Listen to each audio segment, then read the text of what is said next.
Olá pessoal, tudo bom? Na nossa conversa de hoje nós vamos tratar sobre a história de algumas mulheres negras que lutaram pelo fim da escravidão no Brasil. É muito comum, né, nós conhecermos algumas personalidades que lutaram pelo fim da escravidão, né, no Brasil, e ao mesmo tempo ler alguma história que às vezes distorce, né, a nossa realidade, alguma história que às vezes, e na grande maioria das vezes, esconde a realidade, né, dessa luta do povo negro contra a escravidão no Brasil. Na verdade, não existe libertação da escravidão no Brasil sem que nós toquemos, né, em uma lista muito grande de pessoas negras, pessoas que foram escravizadas, que lutaram para que essa escravidão fosse extinta, né? Também é muito comum a gente ouvir que a princesa Isabel foi a grande responsável pela libertação dos escravizados, né? Na verdade, como nós já contamos em outras conversas, a princesa Isabel ela não foi benfeitora. Na verdade, ela foi obrigada a assinar uma lei em que o Brasil, naquela oportunidade, não mais sustentava uma estrutura escravocrata.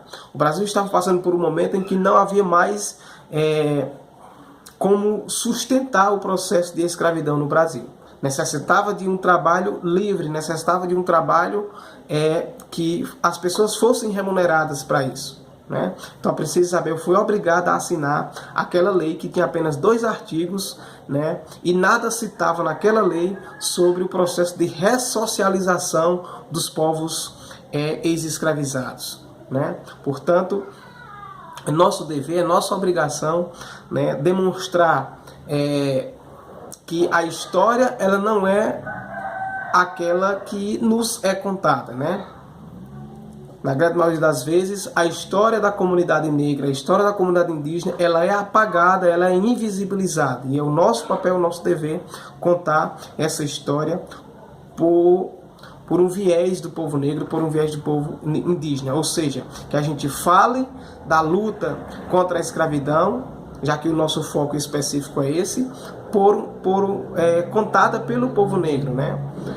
Então é esse o nosso papel e é o que nós vamos fazer a partir desse momento com essa nossa discussão, trazendo para o campo de discussão, inclusive, a história de várias personalidades negras que lutaram pelo fim da escravidão. Nosso foco hoje é destacar apenas o papel de mulheres negras. Em uma outra conversa, o papel de alguns homens negros. Perfeito? Então, os passos da comunidade negra, eu sempre costumo dizer, ele vem de longe, né? E embora seja invisibilidade, embora seja apagada da história oficial, embora não se tenha muita coisa escrito nos livros didáticos, isso não nos impede de trazer para que você possa entender a luta histórica do povo negro, né? Uma luta de resistência, uma luta pelo fim do processo de escravidão. E nós vamos começar citando a Dandara. Dandara é uma das maiores líderes negra desse país. Ela lutou contra a escravidão no Quilombo dos Palmares, né?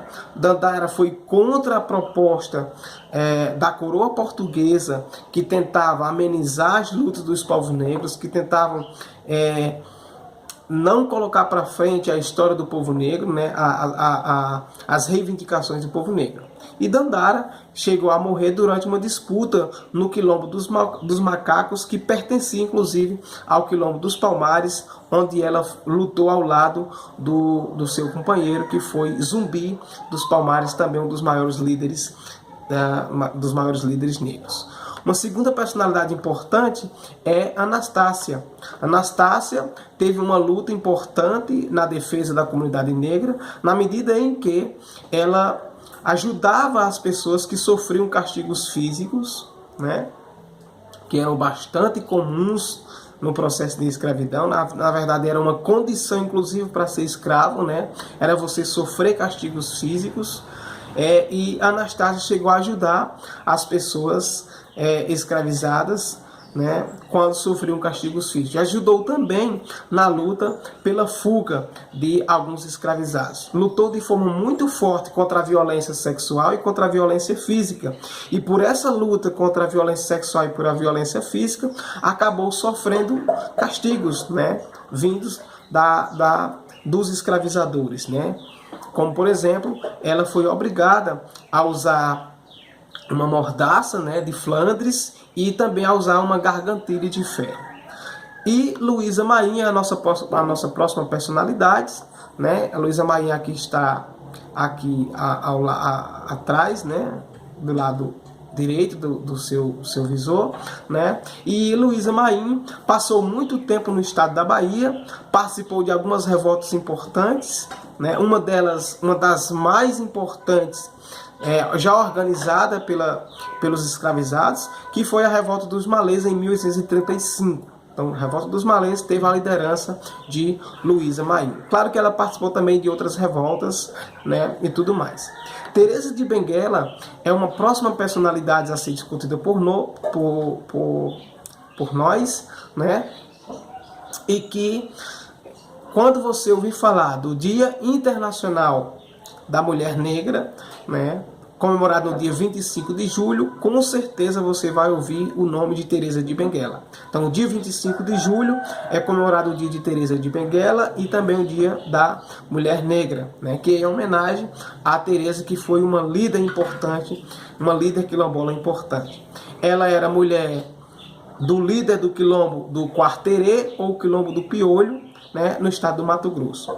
E por lá, nesse quilombo, foram abrigados índios bolivianos, né, que vinham sendo incomodados, que estavam incomodados, aliás, pela forma de tratamento que recebiam da coroa espanhola e também da coroa portuguesa.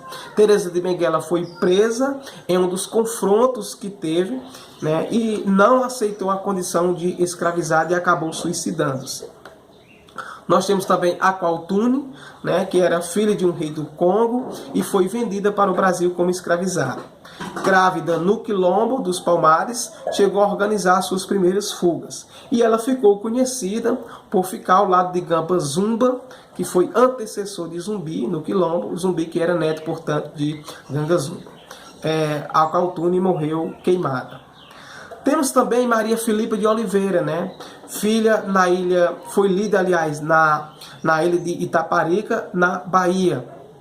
Aprendeu a jogar capoeira como forma de resistência, como forma de luta, né? E como forma de se defender. Temos também a Maria Crioula, que era uma mucamba em Vilas de Vassouras, no Rio de Janeiro. Se juntou com os escravizados na maior fuga da história do Rio de Janeiro, em 5 de novembro de 1838, e liderou fugas em um quilombo, né, com Manuel Congo. Temos também Esperança Garcia, né, ousou a escrever uma carta para o presidente da província de São José do Piauí, Gonçalo Lourenço Botelho de Castro, e nessa carta ela denuncia os maus tratos físicos, né, de que era vítima, né? Ela, aliás, e seu filho também, por parte do feitor da fazenda dos Algodões. Maria Firmina dos Reis é uma outra personalidade que a gente não pode esquecer. Ela foi considerada, inclusive, a primeira romancista brasileira, além de escrever o primeiro romance abolicionista, um romance chamado Úrsula, né? E nesse romance ela narra a condição da população negra no Brasil. Temos também Tia Simoa. Nós não podemos falar de Tia Simoa, né, sem falar. Tia Simoa, inclusive, foi uma das grandes responsáveis pela greve dos jangadeiros, né, no estado do Ceará. E a gente não pode falar de Tia Simoa sem falar de uma grande amiga nossa, historiadora, que é Carla Alves, né? Carla Alves. Vocês podem encontrá-la facilmente no Facebook com o nome de Carlinha Sutil.